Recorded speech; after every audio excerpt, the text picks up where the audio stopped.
Good morning everyone, welcome to civil services study. ये practice set number है 213 और ये टेस्ट सीरीज चल रही है यूपी आर ओ के लिए। इम्पोर्टेंट ये टेस्ट होने वाला है ज्योग्राफी का।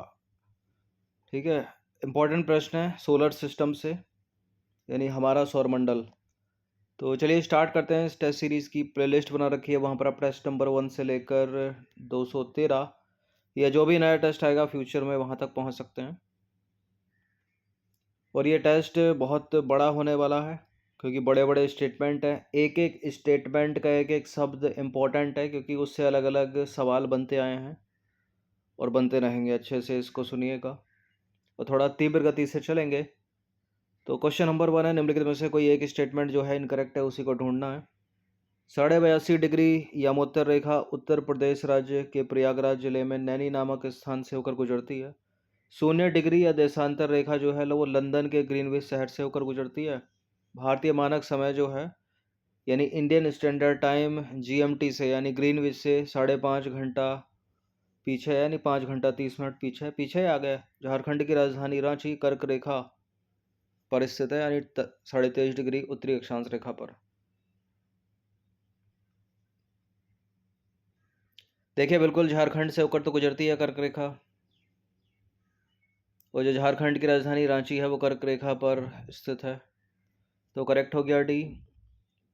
0 डिग्री देशांतर रेखा जो है वो लंदन के ग्रीनविच से होकर गुजरती है, ये भी ठीक है। और पहला वाला भी करेक्ट है, सी वाला गलत है। आगे है, आगे जो आईएसटी है ना वो जीएमटी से आगे है। कितना? 5 घंटा 30 मिनट, इसको याद रखिएगा। तो भारतीय मानक समय जो है इंडियन स्टैंडर्ड टाइम या 82.5 डिग्री देशांतर जीएमटी ग्रीनविच से 5 घंटे 30 मिनट आगे रहता है, आगे।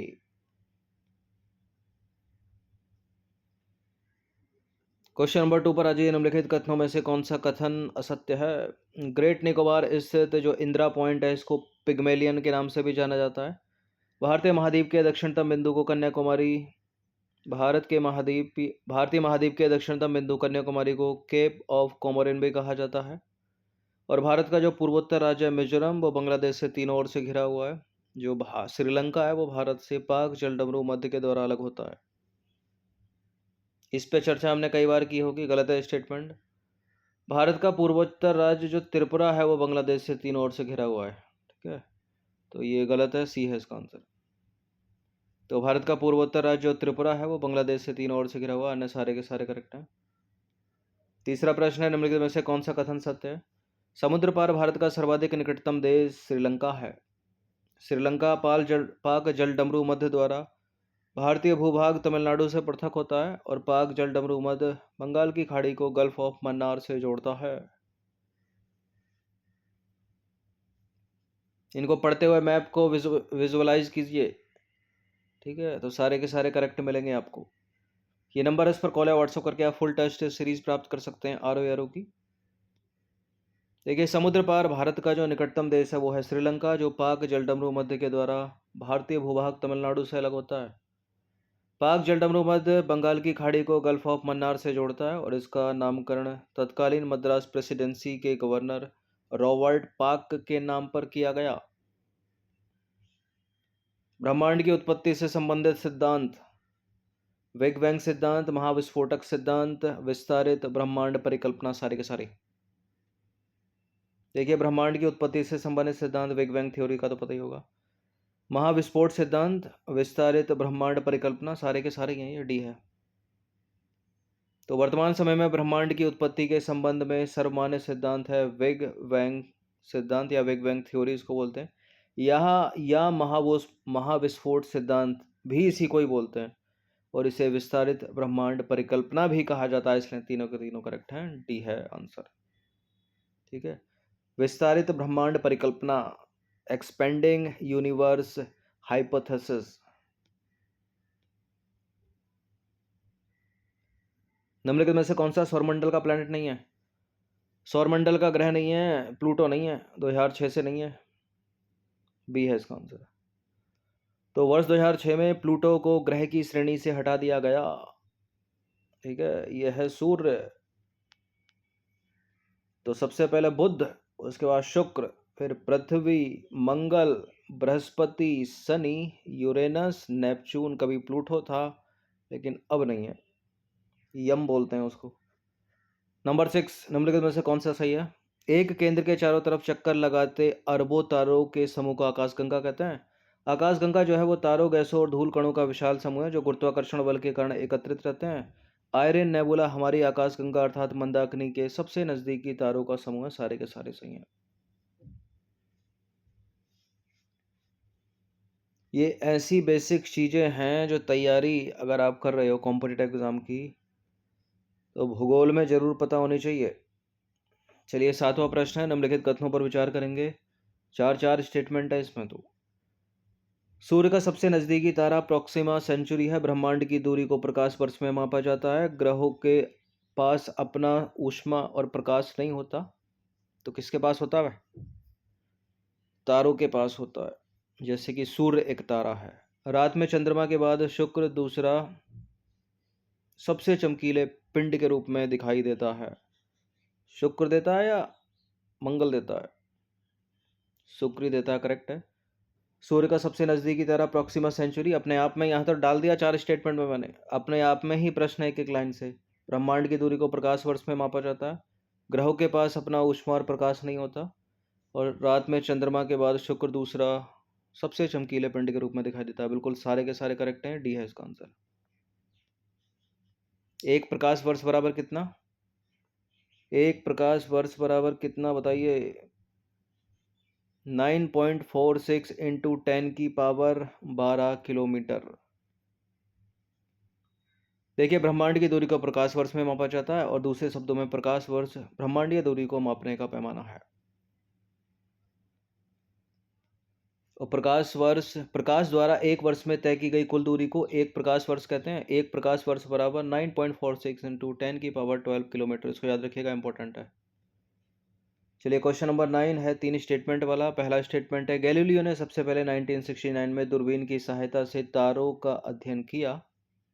तारे जो होते हैं वो आकाशगंगा में गैस एवं धूल के विशाल बादलों के गुरुत्वाकर्षण एवं संकुचन से निर्मित होते हैं। तारों में जैसे जैसे संकुचन बढ़ता जाता है वैसे वैसे तारों का तापमान भी बढ़ता जाता है। ऐसा है क्या? बिल्कुल ऐसा ही है। तीनों के तीनों स्टेटमेंट करेक्ट हैं, और इसका आंसर हो जाएगा ऑप्शन नंबर डी, उपरोक्त सभी।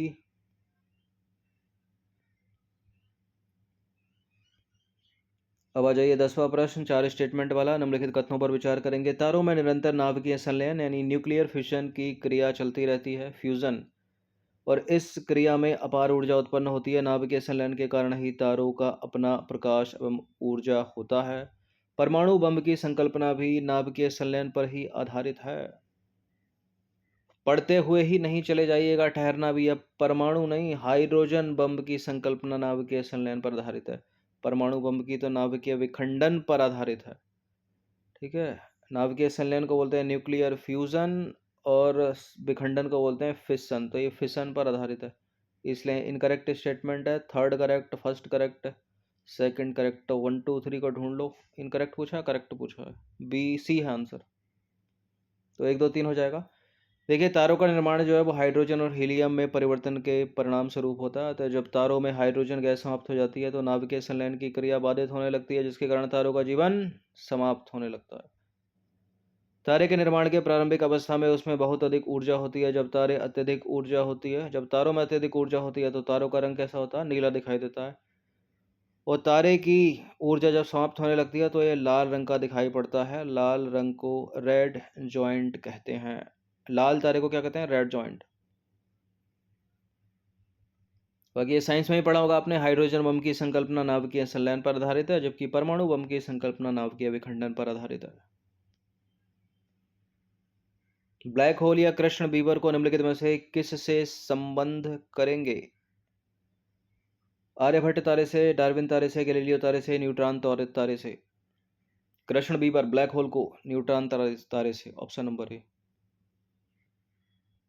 देखिए, यदि कोई तारा चंद्रशेखर सीमा से अधिक बड़ा हो लेकिन वह सूर्य के 2 गुने से अधिक ना हो, तब ऐसी स्थिति में वह न्यूट्रॉन तारे में परिवर्तित हो जाता है। न्यूट्रॉन तारा एक ऐसा तारा होता है जिसमें गुरुत्वाकर्षण बल का प्रभाव इतना अधिक होता है कि यह सिकुड़ने लगता है, यानी इसका संपीड़न होने लगता है। अत्यधिक संपीड़न के कारण इसका द्रव्यमान एवं घनत्व एक बिंदु पर आकर रुक जाता है और इसका परिणाम यह होता है कि इस तारे का घनत्व असीमित हो जाता है। असीमित घनत्व के कारण इसमें गुरुत्वाकर्षण बल इतना अधिक प्रभावी हो जाता है कि यह समस्त द्रव्यमान को अपने भीतर समाहित कर लेता है। न्यूट्रॉन तारे में गुरुत्वाकर्षण शक्ति इतनी अधिक होती है कि यहाँ से प्रकाश पलायन भी नहीं हो पाता। ठीक है, इसे ही कृष्ण छिद्र अथवा कृष्ण बीवर या अंग्रेजी में बोलते हैं ब्लैक होल। अब है 12वां प्रश्न, पांच स्टेटमेंट वाला। सूर्य का वह भाग जो हमें दिखाई देता है उसे हम बोलते हैं प्रकाश मंडल यानी फोटोस्फीयर। प्रकाश मंडल से विद्युत चुंबकीय विकिरण निकलता है। पृथ्वी के उत्तरी तथा दक्षिणी ध्रुवों पर गुरुत्वाकर्षण बल अधिक होता है, तो कई बार बताया टेस्ट में। ठीक है, नॉर्थ पोल साउथ पोल। और सूर्य का वह बाहरी भाग जो सूर्य ग्रहण के समय दिखाई देता है उसे हम बोलते हैं कोरोना। और सूर्य से पृथ्वी तक प्रकाश आने में 8 मिनट 16 सेकंड का समय लगता है। ये बुलेट पॉइंट हैं जिसको स्टेटमेंट बनाकर एक क्वेश्चन बना दिया गया है। ठीक है, और ये सारे के सारे पॉइंट्स करेक्ट हैं, पांचों के पांचों। डी है इसका आंसर, यानी 1 2 3 4 5। नंबर 13 है, दूरी मापने की सबसे बड़ी इकाई कौन सी है? सबसे बड़ी पूछ रहा है। प्रकाश वर्ष भी है इसमें, पारसेक भी। बताइए आंसर क्या होगा? खगोलीय एकक भी है, रेक्टर पैमाना तो भूकंप को वो करता है ना, भूकंप मापने का स्केल है तो। यहाँ सही उत्तर पारसेक हो जाएगा। ठीक है, प्रकाश वर्ष से भी अधिक, सी है आंसर। देखिए, जिस प्रकार प्रकाश वर्ष ब्रह्मांडीय दूरी मापने की इकाई है, उसी प्रकार पारसेक पैमाने से भी ब्रह्मांड की दूरी को मापा जाता है। एक पारसेक में 3.26 प्रकाश वर्ष होता है। इस प्रकार ब्रह्मांड की दूरी मापने की सबसे बड़ी इकाई क्या हो गई? पारसेक। क्वेश्चन नंबर 14, दो स्टेटमेंट वाला। इनकरेक्ट स्टेटमेंट ढूंढना है। ग्रहों का अपना प्रकाश होता है और ऊर्जा होती है। ग्रह सूर्य के प्रकाश से ऊर्जा प्राप्त करते हैं। देखिए, पहला स्टेटमेंट तो गलत हो गया, ऊपर था तो एक्सप्लेनेशन में। ग्रह सूर्य के प्रकाश से ऊर्जा प्राप्त करते हैं। ठीक है, तो दूसरा वाला सही है, पहला वाला गलत है, और पहला वाला जो गलत है वही आंसर है। देखिए, ग्रहों का ना तो अपना प्रकाश होता है ना ही ऊर्जा होती है। ग्रह सूर्य के प्रकाश से ही ऊर्जा प्राप्त करते हैं, और पृथ्वी पर सूर्य के प्रकाश के कारण ही जीवन संभव हुआ है। पृथ्वी अब तक की एकमात्र ज्ञात है जिस पर जीवन है, तो पहला स्टेटमेंट गलत है। और पृथ्वी पर विद्यमान समस्त ऊर्जा, चाहे वे किसी भी रूप में क्यों ना हो, उसका एकमात्र स्रोत है सूर्य से पृथ्वी पर आने वाली ऊर्जा। क्वेश्चन नंबर 15 पर आ जाइए। निम्नलिखित में से कौन सा स्टेटमेंट सही है? 4 स्टेटमेंट वाला ये सवाल है। आकार के आधार पर सौरमंडल का सबसे बड़ा ग्रह बृहस्पति और सबसे छोटा ग्रह है बुध। और पृथ्वी आकार के आधार पर सौरमंडल का 5वां सबसे बड़ा ग्रह है। और शुक्र को पृथ्वी की बहन कहा जाता है। और सूर्य से दूरी के आधार पर सबसे दूर स्थित है वरुण, यानी नेपच्यून। तो बिल्कुल करेक्ट है चारों के चारों स्टेटमेंट, कोई गलती नहीं है इसमें। डी है इसका आंसर। ठीक है, सूर्य के चारों ओर चक्कर लगाने वाले 8 ग्रह जिनका सूर्य से दूरी के आधार पर हम क्रम देखें तो बुध, शुक्र, पृथ्वी, मंगल, बृहस्पति, शनि, अरुण, वरुण। और सूर्य से दूरी के आधार पर सबसे दूर स्थित है वरुण यानी नेपच्यून, और सबसे नजदीक स्थित है बुध यानी मरकरी। पृथ्वी जो है सूर्य से तीसरे स्थान पर स्थित है और आकार के आधार पर 5वां है। और आकार के आधार पर सौरमंडल का सबसे बड़ा ग्रह बृहस्पति और सबसे छोटा है बुध। प्लूटो तो हटा दिया गया 2006 में। देखिए, पृथ्वी जो है आकार के आधार पर सौरमंडल का 5वां सबसे बड़ा ग्रह है। पृथ्वी को शुक्र के आकार के समान पृथ्वी और शुक्र के आकार में लगभग समानता है, इसलिए शुक्र को पृथ्वी की बहन या पृथ्वी की जुड़वा बहन भी कहा जाता है। सूर्य के समीप स्थित ग्रह देखें तो बुध, शुक्र, पृथ्वी और मंगल भारी पदार्थों से निर्मित है। इन ग्रहों का घनत्व भी अपेक्षाकृत अधिक होता है तथा ये ग्रह अपेक्षाकृत आकार में छोटे होते हैं। इस फोटो में आप देख सकते हो मरकरी सबसे नज़दीक है, यानी सबसे नज़दीक है तो सबसे कम समय में सूर्य का चक्कर लगा लेता होगा। उसके बाद वीनस है यानी शुक्र, उसके बाद तीसरे स्थान पर अर्थ है, फिर मार्स है, मंगल, फिर जुपिटर है, बृहस्पति, फिर सैटर्न है, शनि, फिर यूरेनस है, अरुण, और यह है नेपच्यून, वरुण। और प्लूटो को ग्रह की श्रेणी से 2006 में जो है वो हटा दिया गया।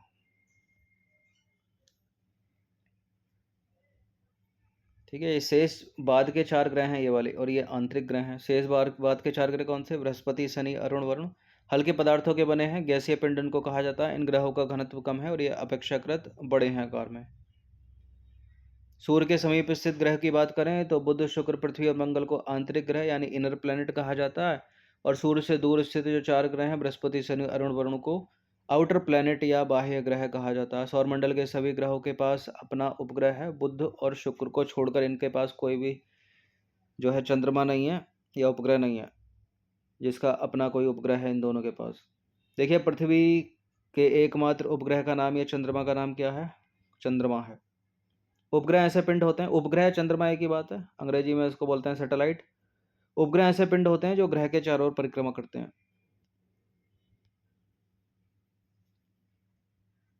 16वां प्रश्न 3 स्टेटमेंट वाला। अधिकांश ग्रह पृथ्वी पश्चिम से पूर्व की दिशा में सूर्य की परिक्रमा करते हैं, जबकि शुक्र और जो ये अरुण है यानी यूरेनस, वो सूर्य की परिक्रमा पूर्व से पश्चिम की दिशा में करते हैं। मंगल ग्रह के पास 2 उपग्रह हैं जिन्हें फोबोस और डिमोस कहते हैं, और शनि का सबसे बड़ा जो उपग्रह वो है टाइटन। बिल्कुल ये करेक्ट है, तीनों के तीनों स्टेटमेंट, ठीक है। और इसका आंसर हो जाएगा ऑप्शन नंबर डी, उपरोक्त सभी। तो शनि की सबसे रहस्यमयी विशेषता उसके चारों ओर विद्यमान वलय है, और इसकी संख्या 7 है। शनि के चारों तरफ विद्यमान तस्तरीनुमा वलय धूलकणों से निर्मित है, और ये शनि के गुरुत्वाकर्षण बल के कारण चारों ओर चक्कर लगाते हैं। ये टेस्ट बड़ा इंपॉर्टेंट है, ज्योग्राफी का मोस्ट इंपॉर्टेंट प्रश्न है सारे के सारे। पूरा फंडा क्लियर हो जाएगा अपना। देखिए, सभी ग्रहों का अपना वायुमंडल है, किंतु बुध के पास वायुमंडल है ही नहीं। बुध ग्रह के पास जो सूर्य के सबसे नज़दीक है। ये 17वां प्रश्न है 3 स्टेटमेंट वाला। वायुमंडल के कारण ही पृथ्वी पर जीवन संभव हो सका है, और पृथ्वी के वायुमंडल में कार्बन डाइऑक्साइड ही ऐसी गैस है जो धरातल से निकलने वाली दीर्घ तरंगीय विकिरण को अवशोषित कर लेती है, जिसके कारण पृथ्वी पर जीवन के अनुकूल परिस्थितियां बनी रहती है। यहाँ अगर दीर्घ तरंगीय विकिरण की जगह लघु तरंगीय विकिरण होता ना तो गलत हो जाता है स्टेटमेंट। फिलहाल ये सारे के सारे स्टेटमेंट सही हैं, तो इसका आंसर हो जाएगा ऑप्शन नंबर डी, उपरोक्त सभी। देखिए, सभी ग्रहों का अपना वायुमंडल है, किंतु बुध के पास वायुमंडल है ही नहीं। वायुमंडल ना होने के कारण बुध दिन में बहुत अधिक गर्म हो जाता है, रातों में बहुत अधिक ठंडा हो जाता है। इन असमान दशाओं के कारण बुध ग्रह पर जीवन संभव है ही नहीं। क्वेश्चन नंबर 8 पर अजय निम्नलिखित में से कौन सा स्टेटमेंट सही है? 18वां प्रश्न 5 स्टेटमेंट वाला। पृथ्वी की परिक्रमण गति के कारण ही दिन रात का छोटा होना तथा ऋतु में परिवर्तन होता है। परिक्रमण गति यानी सूर्य के चारों ओर जो चक्र लगा रही है, परिक्रमा करना यानी किसी चीज के चारों ओर चक्कर लगाना, घूमना। देखिए, विषुवत रेखा पर सदैव 12 घंटे का दिन, 12 घंटे की रात होती है। 21 मार्च और 23 सितंबर को सूर्य की किरणें विषुवत रेखा पर लंबवत पड़ती हैं, यानी 90 डिग्री। ठीक है, यह है इक्वेटर लाइन, ऐसे पढ़ेंगे सीधे। 21 जून को उत्तरी गोलार्ध में सबसे लंबा दिन होता है। 22 दिसंबर को दक्षिणी गोलार्ध में सबसे लंबा दिन होता है। तो यह है अपनी सुंदर सी पृथ्वी। एक रेखा खींच दो, बीच से 0 डिग्री हो गई, ये ऊपर का हो गया उत्तरी गोलार्ध, नीचे का हो गया दक्षिणी गोलार्ध, ये हो गया उत्तरी ध्रुव, ये हो गया दक्षिणी ध्रुव। एक रेखा यहाँ है 23.5 डिग्री उत्तरी अक्षांश रेखा, एक रेखा यहाँ 23.5 डिग्री दक्षिणी अक्षांश। ये कर्क रेखा, ये मकर रेखा, ये बीच वाली भूमध्य रेखा। तो क्या बोला? 21 जून को उत्तरी गोलार्ध में सबसे लंबा दिन होता है, यहाँ पर पूरे उत्तरी गोलार्ध में। 22 दिसंबर को दक्षिणी गोलार्ध में सबसे लंबा दिन होता है। बिल्कुल, ये पांचों के पांचों स्टेटमेंट एग्जैक्ट करेक्ट हैं। डी है इसका आंसर, और इन लाइनों से अलग अलग प्रश्न एग्जाम में बनते आए हैं और बनते रहेंगे, याद रखिएगा। तो फिलहाल इसका आंसर लगाएंगे हम डी, सभी।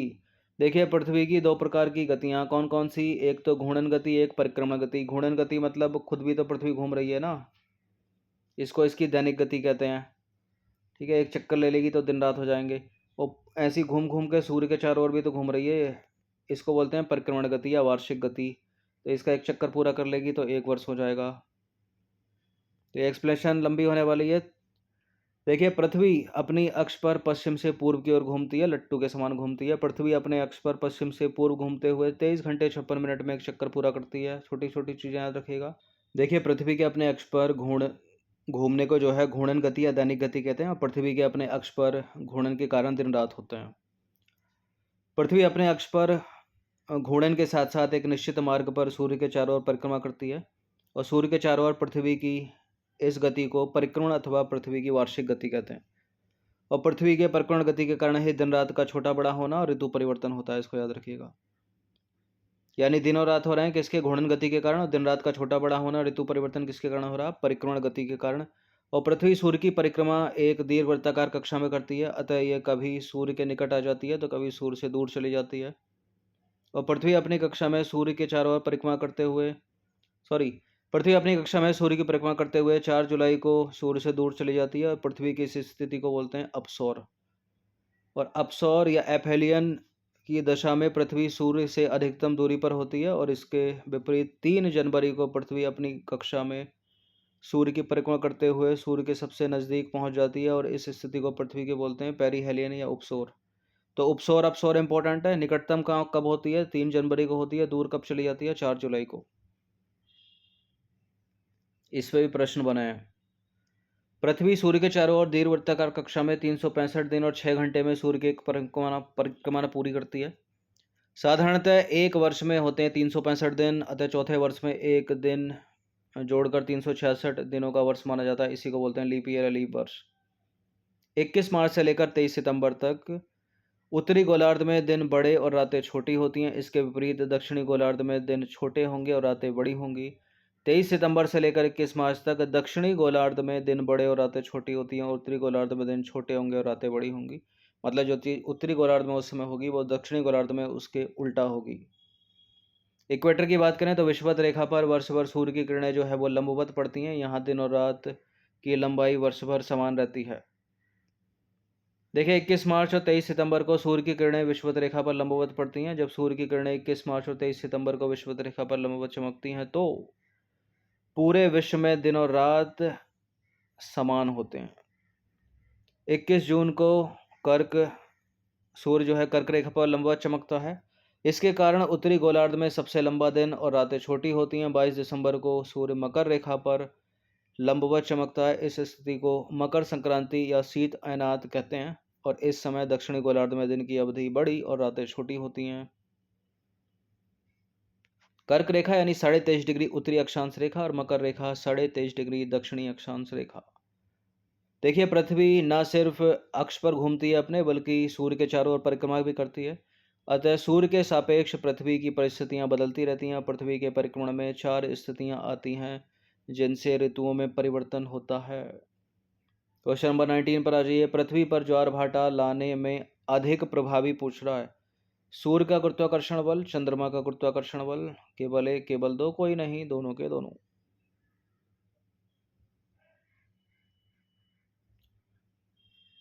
चंद्रमा का गुरुत्वाकर्षण बल अधिक प्रभावी पूछ रहा तो केवल बी है इसका आंसर। वैसे तो दो नहीं है।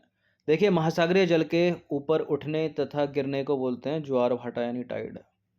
महासागरीय जल के ऊपर उठने की क्रिया को ज्वार तथा महासागरीय जल के नीचे गिरने की क्रिया को भाटा कहते हैं। यह प्रक्रिया सूर्य और चंद्रमा की आकर्षण शक्ति अर्थात गुरुत्वाकर्षण बल के कारण महासागरों में घटित होती है। सूर्य की अपेक्षा चंद्रमा पृथ्वी के अधिक निकट है, जिसके कारण चंद्रमा का गुरुत्वाकर्षण बल ज्वार उत्पन्न करने में सूर्य के गुरुत्वाकर्षण बल से अधिक प्रभावी होता है। तो करेक्ट हो गया केवल दूसरा वाला।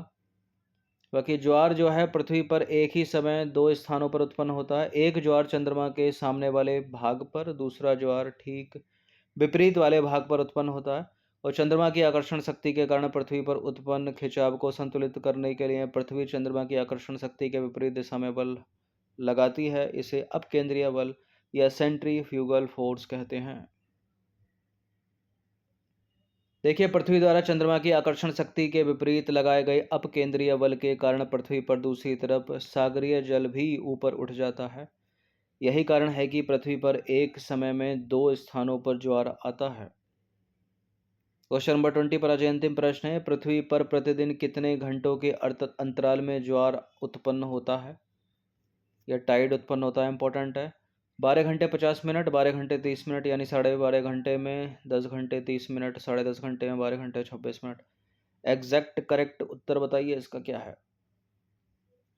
12 घंटे 26 मिनट इसका आंसर है। ठीक है, ऑप्शन नंबर डी।